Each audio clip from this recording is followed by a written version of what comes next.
Welcome to our channel, where we dive into the darkest corners of the animated world, where the whimsical becomes sinister, and childhood memories morph into waking nightmares. Today we bring you 5 terrifying animated stories that will haunt your dreams. Stories told through the unsettling medium of claymation, where every lump of clay, every twitch of a sculpted eyebrow, seems to pulsate with a life of its own. Get ready to descend into the uncanny valley of stop-motion terror. Picture this, a crumbling Victorian mansion, perched precariously on a windswept hill. Its once grand facade now lies in ruins, with ivy creeping up its walls and the paint peeling away like old memories.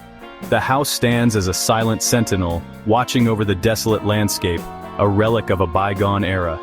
The air around it is thick with an eerie silence, broken only by the occasional howl of the wind. It's a place that seems to exist out of time, a forgotten corner of the world where the past refuses to let go. Rain lashes against its boarded windows, and shadows dance within its dusty, decaying walls. The storm outside mirrors the turmoil within, as if the house itself is alive, breathing and watching. Each creak of the floorboards, each whisper of the wind through the broken glass, tells a story of sorrow and despair. The house has seen many lives pass through its doors, each leaving a mark, a memory, a ghost. It's a place where the past and present collide, where the line between reality and nightmare blurs. This, my friends, is no ordinary house. It's a place where the walls hold secrets, where every shadow hides a story. It's a house that has witnessed love and loss, joy and sorrow, life and death. It's a place that draws you in, beckoning you to uncover its mysteries, to explore its dark corners. But beware, for this house has a way of changing those who enter, of revealing their deepest fears and darkest desires. It's a place where the past is never truly gone, where the echoes of the past linger, waiting to be heard. This is the kind of place where nightmares are born. It's a house that feeds on fear, that thrives on the darkness within. It's a place where the line between reality and nightmare is blurred, where the impossible becomes possible.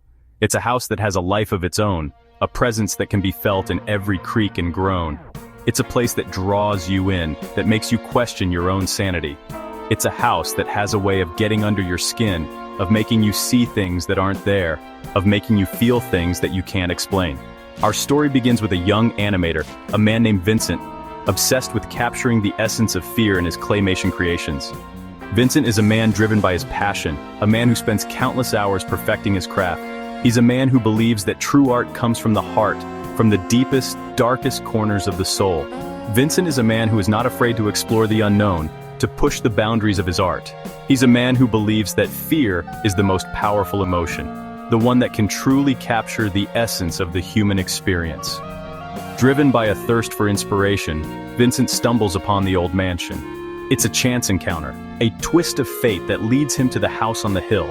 Vincent is immediately drawn to the house, to its eerie presence, to the stories that it seems to hold. He sees the house as a source of inspiration, a place where he can find the fear that he seeks. Vincent is a man who is not afraid to take risks, to explore the unknown. He sees the house as a challenge, a place where he can push the boundaries of his art. He sees it as the perfect setting for his next masterpiece, unaware of the darkness that awaits him within. Vincent is a man who is driven by his passion, a man who is willing to do whatever it takes to achieve his goals. He sees the house as a place where he can find the inspiration that he seeks, a place where he can create something truly unique. But Vincent is unaware of the dangers that lie within, of the darkness that lurks in the shadows. He is about to embark on a journey that will change him forever, a journey that will take him to the very edge of his sanity. As Vincent begins filming, strange things start to happen. The air grows colder, and an unsettling feeling creeps into the room. It's as if the very atmosphere is charged with an unseen energy, making the hairs on the back of his neck stand on end. He tries to shake it off, attributing it to his overactive imagination, but the feeling persists. He hears whispers in the dead of night, disembodied voices echoing through the empty halls. The whispers are faint at first, barely audible, but they grow louder and more insistent with each passing night. They seem to be calling his name, beckoning him to follow. Vincent tries to ignore them, but the whispers invade his dreams, turning them into nightmares. Objects move on their own, sending chills down his spine. He watches in horror as his carefully arranged claymation figures shift positions when he's not looking. Tools and props are found in places he didn't leave them. It's as if an unseen hand is at work, manipulating his creations. Vincent starts to doubt his sanity, wondering if he's losing his grip on reality. One night, as Vincent is meticulously positioning his claymation figures, he catches a glimpse of something out of the corner of his eye. A shadowy figure, barely visible, flits across the room. He turns quickly, but there's nothing there. His heart races, and he feels a cold sweat break out on his forehead. He tells himself it's just a trick of the light, but the unease lingers. A fleeting figure, translucent and shimmering, glides across the room and vanishes into the wall. Vincent's breath catches in his throat. He blinks, hoping it's a hallucination, but the image remains burned into his mind. The figure was ethereal, almost beautiful in its ghostly appearance, but it filled him with a deep sense of dread. He knows now that something otherworldly is in his midst. He tries to rationalize it, to explain it away as a trick of the light, but deep down, a seed of fear begins to take root. He starts to question everything he knows about the world, about reality. The once comforting and familiar space of his studio now feels alien and threatening. Vincent becomes obsessed with capturing evidence of the apparition, setting up cameras and staying up late into the night. But the more he searches, the more elusive the ghostly figure becomes, always staying just out of reach, haunting the edges of his vision and his mind.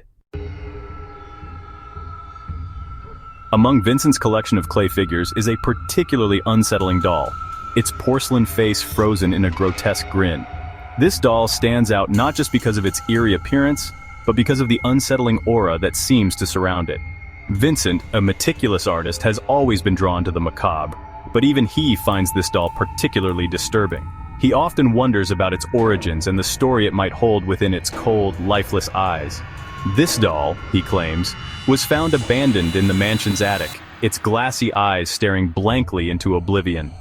The attic, a place filled with forgotten memories and relics of the past, seemed like the perfect setting for such a find. Vincent recalls the day he discovered it, covered in dust and cobwebs, as if it had been waiting for someone to find it for decades. The mansion itself has a history of strange occurrences, and the doll's presence only adds to its mystique. As Vincent continues to work on his film, the doll seems to take on a life of its own.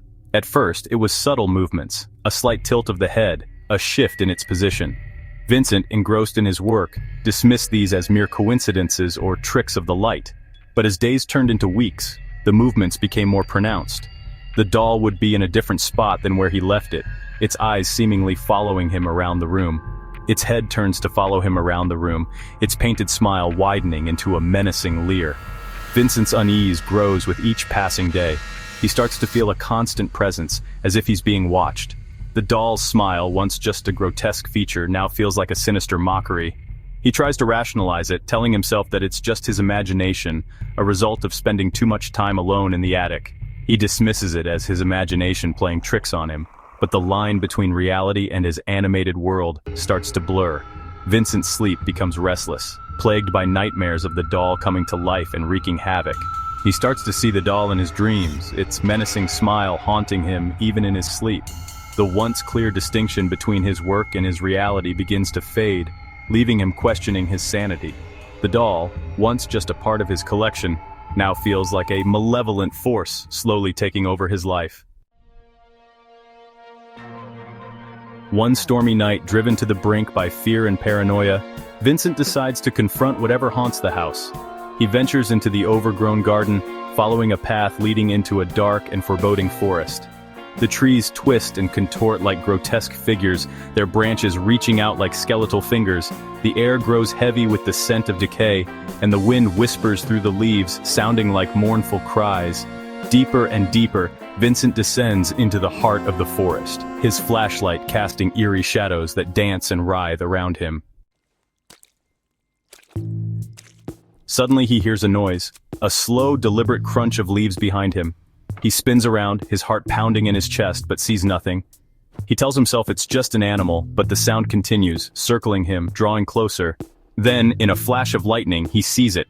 A towering figure made entirely of clay, its body a patchwork of mismatched limbs and grotesque features, its eyes glowing with an eerie, internal light.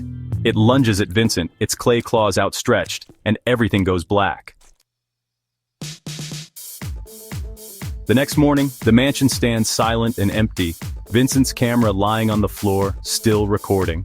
The footage shows the monstrous clay figure turning towards the camera, its grotesque grin filling the screen. Some say Vincent's obsession with capturing fear in his animations opened a door to a dark and terrifying realm, a place where nightmares manifest in the real world. Thanks for watching. If you enjoyed these stories, don't forget to like, subscribe, and hit the bell icon for more spine-chilling content. Sweet dreams, if you dare.